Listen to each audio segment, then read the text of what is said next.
నమస్కారం city news కి స్వాగతం.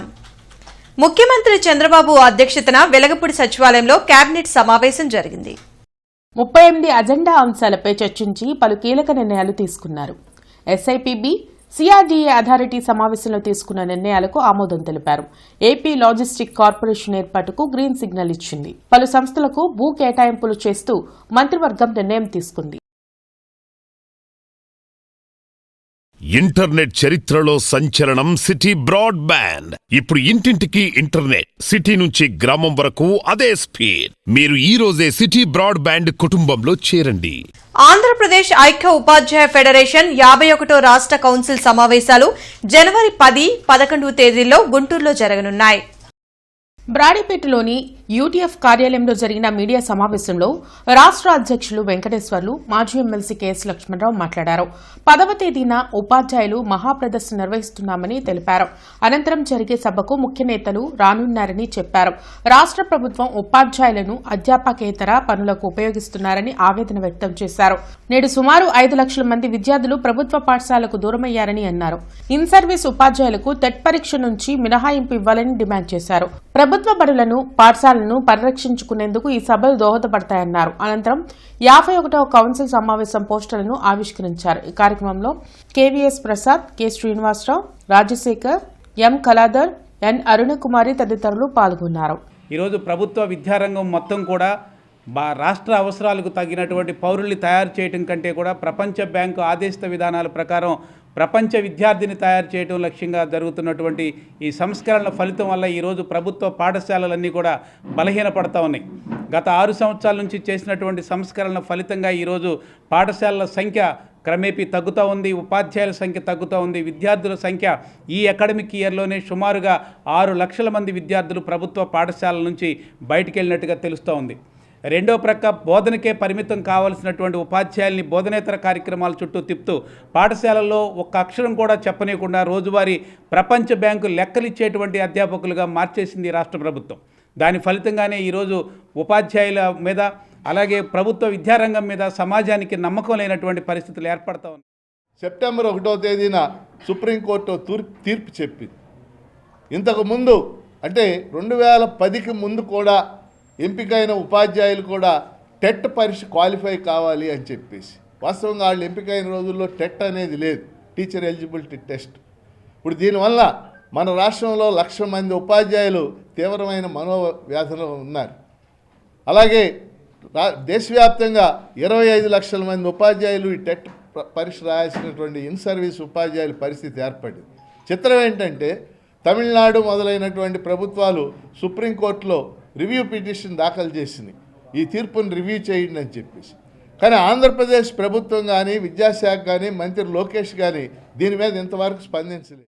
ముఖ్యమంత్రిగా ఉంటూ చంద్రబాబు రాష్ట్ర ప్రయోజనాలను తాకట్టు పెడుతున్నారని మాజీ సీఎం వైఎస్ జగన్ విమర్శించారు.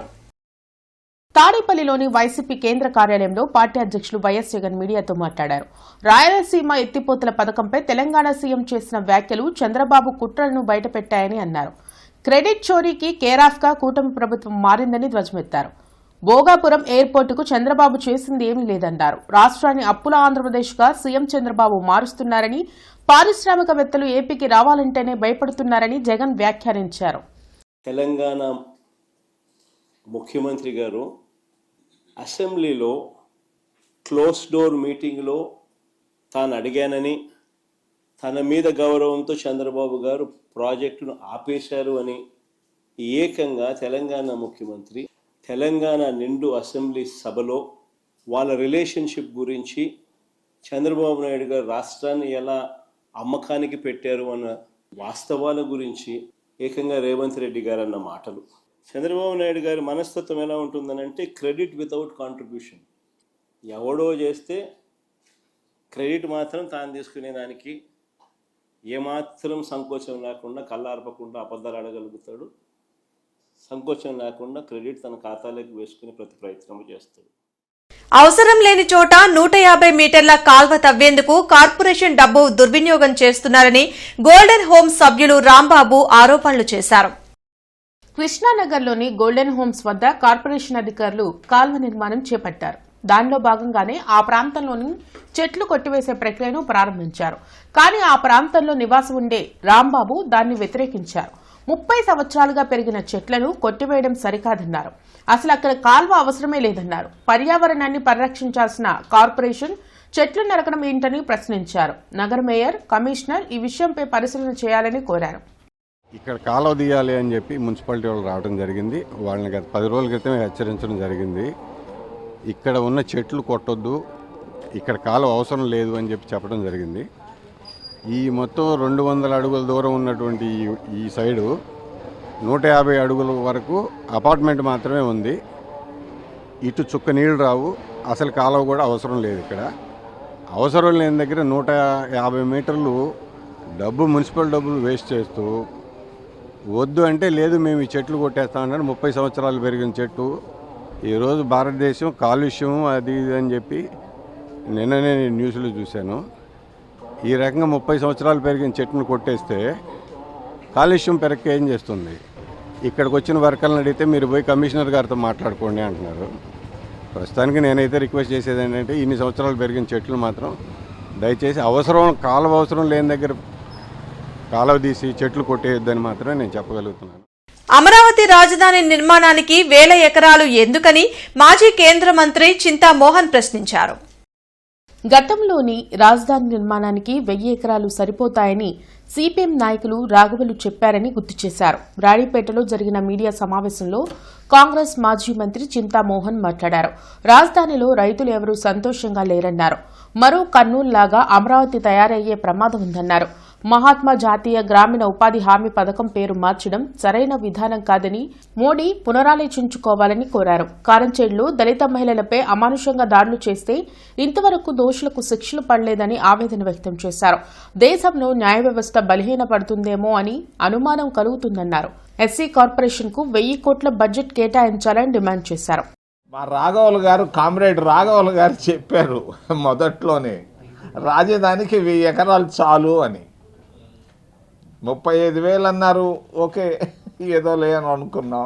మళ్ళీ దాన్ని పెంచుకుంటా పోతే 1,00,000 ఎకరాలు ఏమవుతుంది? నాకైతే నమ్మకం లేదు. 80% మంది అమరావతిని ఇంటర్నల్గా యాక్సెప్ట్ చేయటం లేదు. నాకైతే ఈ అమరావతి మరలా ఇది ఒక కర్నూలు లాగా తయారవుద్దని నాకు అనుమానం వస్తూ ఉంది.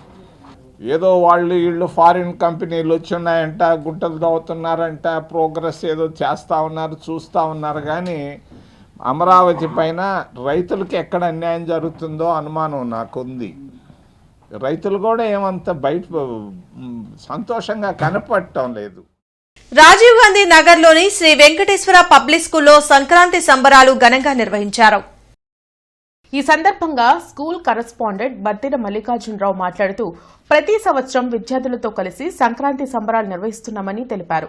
విద్యార్థులకు పండుగల విశిష్టత తెలిపేందుకు ఇటువంటి కార్యక్రమాలు నిర్వహిస్తున్నామని చెప్పారు. ఈ కార్యక్రమంలో academic in-charge Battina Praveen, staff, parents పాల్గొన్నారు.